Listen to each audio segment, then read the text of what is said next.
Nick Clark for Beat TV, and today we're here at Rod Laver Arena, and I've got Frank from My Chemical Romance. How are you, Frank? I'm doing all right. The reason I ask is because, you took some time off with the UK leg of the tour. What happened there? I had a loss in the family. My grandmother passed away, so I went home. Okay, I'm very sorry to hear that, and you're coping all right and stuff? Yeah, I'm doing better. She's with me, so. Super. And Bob, the drummer, he's having some issues as well. Unfortunately, we all seem to either get, maimed or something bad happens in our family. Or last time we all came, I had like a huge infection because I had gotten some oral surgery, and I couldn't make it out that time. And this time, Bob's in here because he tore a ligament in his wrist. He's at home healing now. And how's his healing going? Is he all right? So far, as long as he stops playing Xbox, he'll be all right. But it's very arduous, the old Xbox, isn't it? Yeah, it definitely ruins your tendons, I guess. Before the interview, we were talking about the weather conditions here and the flies. Any other issues you've got with Australia at present? I hate bugs. Yeah. But I love Australia. I don't know. Somehow there was a rumor going around. I got in another interview that there was a rumor that I hated Australia, but that's not true. There's a rumor you hate Australia. I guess so. Where would something like that come from? I have no idea. Dirty liars. Dirty liars. Correct me if I'm wrong, but it seems like the general public either sort of love you guys or loathe you. Why do you think this is? Well, I think any kind of art should invoke some sort of a feeling, whether it be love or hate. I mean, if you create a piece of art and people just are indifferent towards it, then you didn't do anything good. You know what I mean? You didn't do it the right way. I like that. We cause a very intense emotion, whether it be love or hate. I don't care if you love the band or hate the band, but if we made you think about something, and that's kind of cool. I think people don't like things that are different.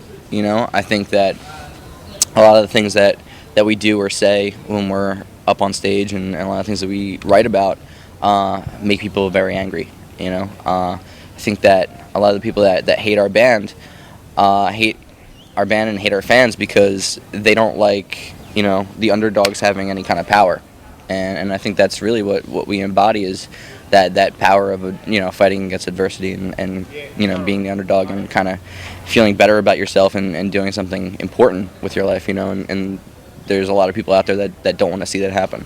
Yeah, so. Sure, but I mean, by the same token, some sectors of the UK press have branded you guys as sort of exploiting teenage angst to an extent. What do you say to something like that? I think it's bullshit.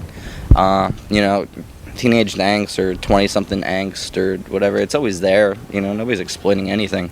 If you talk about it and help kids through it, I think that's a positive thing. You know what I mean? We're not up here, selling fucking tote bags or T-shirts or anything like that. It's not that. It's not what it's about. We're a band that writes music that speaks to people, and if we can help people along the way, that's our main intention.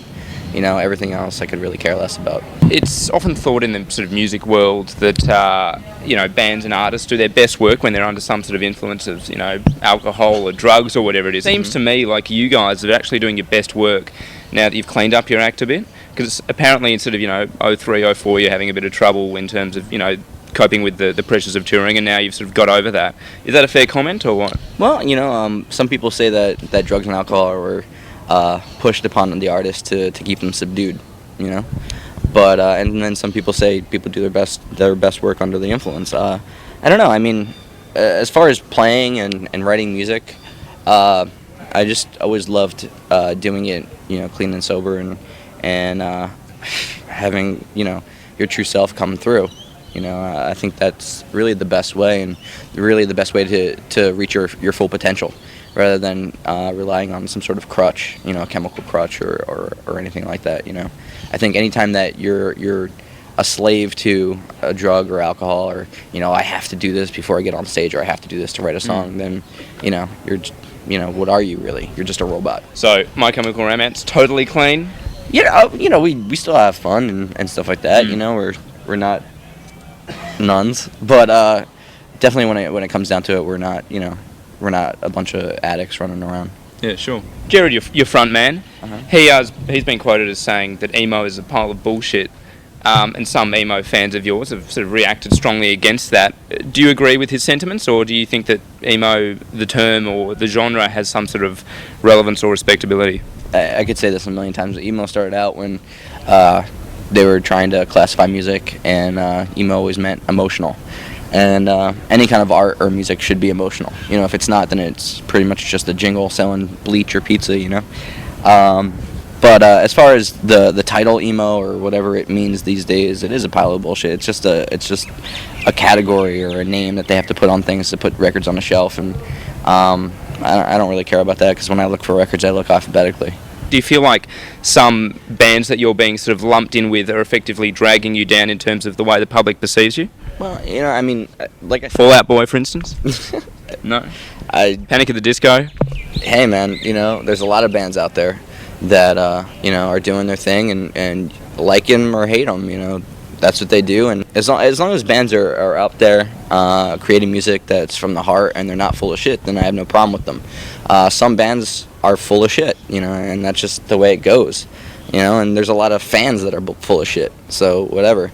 But as far as being lumped into anything, I really don't care. You know, it's one of those things where it's a name, and the name holds weight from the user, because they give the meaning to it, you know. So if emo is going to be a derogatory name and they want to call us that, and that's their prerogative. They can, you know, they can call us jerks, they can call us whatever, white trash, they can call us emo, it's the same thing. I don't really care. If I concern myself with everything that was written on a message board or in a magazine or said on TV or whatever, I mean, I wouldn't have any time to take a shit. And what would happen then? Yeah, what would you do? You'd be all backed up. It'd be really terrible.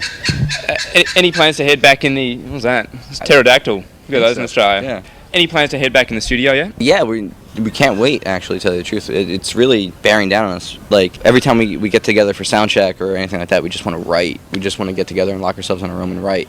But unfortunately, you know, there's a lot of places that we haven't been yet and played some of these songs. So we're looking forward to the rest of the touring, but we are really looking forward to writing. So another concept album? Who knows? You know, we won't know until the songs are written and until the thing starts to take shape. That's what we really like to do, is when we write songs, we write records, we let the record kind of grow on its own and tell us what it wants to be. It seems to me like your guys' sound has always been stadium rock, suited for big arenas and playing to lots of people. Now that you are playing stadiums, do you feel like the music in a live sense sort of suits the context more, or do you feel that you preferred playing in smaller venues? When I started playing and I started in bands, I never thought I would ever be playing in bigger places or anything like that. I thought maybe, you know, like 200 kids, that'd be great. And then, you know, life happens and you get these opportunities that you never thought you would ever enjoy. And here we are playing stadiums, and, you know, sometimes you'll say, like, oh, this part needs to be big, like an arena rock section, and you just say that as a term.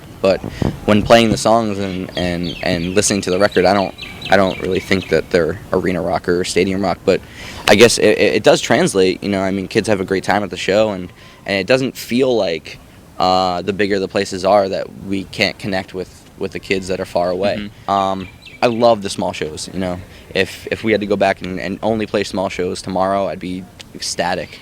You know, but the same respect, I love the big shows. You know what I mean?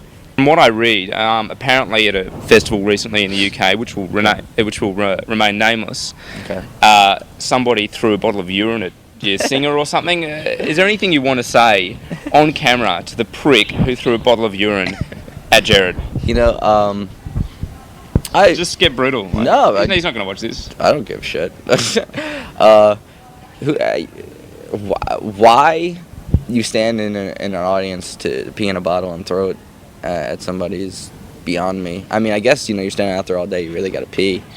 It makes sense. I guess you got to pee in a bottle. Just go to the toilet. What's wrong with you? Well, have you seen the toilets? They're really fucked up. I have seen the toilets. Yeah, so, festivals, yeah. You know, you don't always want to go to the toilet, but that's the thing is, I mean, you know, you could really hurt somebody by throwing something like that, and it does suck, but it was kind of like being back in the old days, you know, being at a club, having shit thrown, and just pure chaos. I remember, you know, I read the book, Get in the Van by Henry Rollins. I mean, they were getting piss dumped on them back in the 80s, you know, and they trailblazed like crazy. You know, they made it possible for punk bands and just regular bands to be able to tour and do that stuff. And, you know, some of the hardships that they went through I can't even imagine. So one bottle of piss isn't gonna fucking make me cry and go home. Takes more than that to make you cry. And I hope you don't get any bottles of piss thrown at you tonight. Good luck for the show, and Thank you great very speaking much. to you. Appreciate it.